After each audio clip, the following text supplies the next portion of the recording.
کوم کسان چې ځان له پاسپورت راغی یا نوی پاسپورت راغی یا زوړ پاسپورت چې دی نوی کوي نو ستاسو دغه پاسپورتونه چې دي دا به اوس لیټ رغېږي ځکه په پاکستان کې د پاسپورت چاپه کېده چې دي هغه بند شوي دي لکه نوي پاسپورتونه چې دي هغه اوس په پاکستان کې نه رغېږي د څه د وجې نه رغېږي هغه راته به دې ویډیو کې وایم خو د هغې لپاره چې دی ویډیو به پوره ګورئ یو لایک شیر کمنټ چې دی ویډیو له به لازم ورکوئ بل دا ویډیو معلوماتي ده نو مخکې شیر کوئ چې کم کسان نه خبر چې هغه د دې نه خبر شي لکه کومو کسانو چې د پاسپورت لپاره اپلای کړي نو ستاسو دغه پاسپورتونه چې دي دا به اوس لیټ رغېږي په پاکستان کې چې کم پاسپورت رغېږي د هغې هغه کاغذ چې دی هغه ختم شوی دی لکه د کم کاغذ نه چې د پاسپورت رغېږي نو دغه کاغذ ختم شوی دی او دا کاغذ چې دی دا په پاکستان کې خپل نه جوړېږي دا د بهر ملک نه راځي نو چې هغه د بهر ملک نه راشي نو د هغې نه وروسته به دغه پاسپورتونه چې دي دا به رغېږي تر اوسه پورې هغه چې 15 لکه پاسپورت چې دی هغه پراته دي او په یوه ورځ کې چې دی 25 زره نور کسان چې دی د دې لپاره اپلای کوي نو دا چې دی وخت تېرېږي نو د دې سره به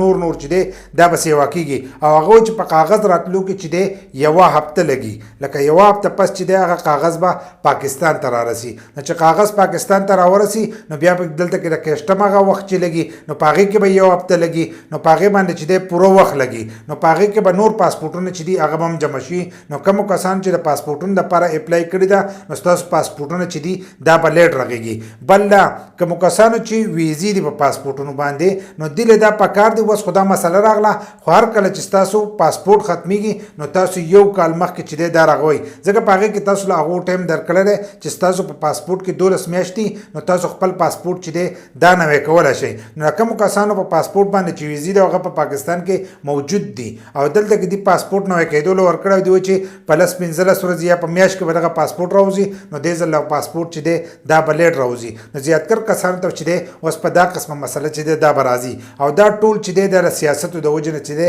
زموږ هر محکمه چې دا په هغې کې سیاست دننه دي نو د سیاستو د وجې نه چې دی دا قسمه مسله راځي ځکه دې ته دومره پته نه لګېدله چې د پاسپورت دا کاغذ چې دی دا زموږ سره ختمېږي چې دې د مخکې نه د دې اډر کړی چې دغه پاسپورت راغلی وی خو په هر ځای کې سیاست دی نو د سیاستو د وجې نه چې دی عوامو ته نقصان نه سي نو اوس دې ځل دا مسله ختمه شوه نو کوشش کوئ چې بیا تاسو خپل پاسپورت چې دی هغه د وخت نه مخکې نوی کوئ که دغه شان د تاسو خپل پاسپورت لیټ نوی کوئ نو په پاکستان کې تاسو ته د حالاتو پته ده چې دا قسمه مسلې راځي او د دې د لاسه چې دی ستاسو ویزې هم ختمېدی شي او ستاسو کاروبارونه چې دي دا هم ختمېدی شي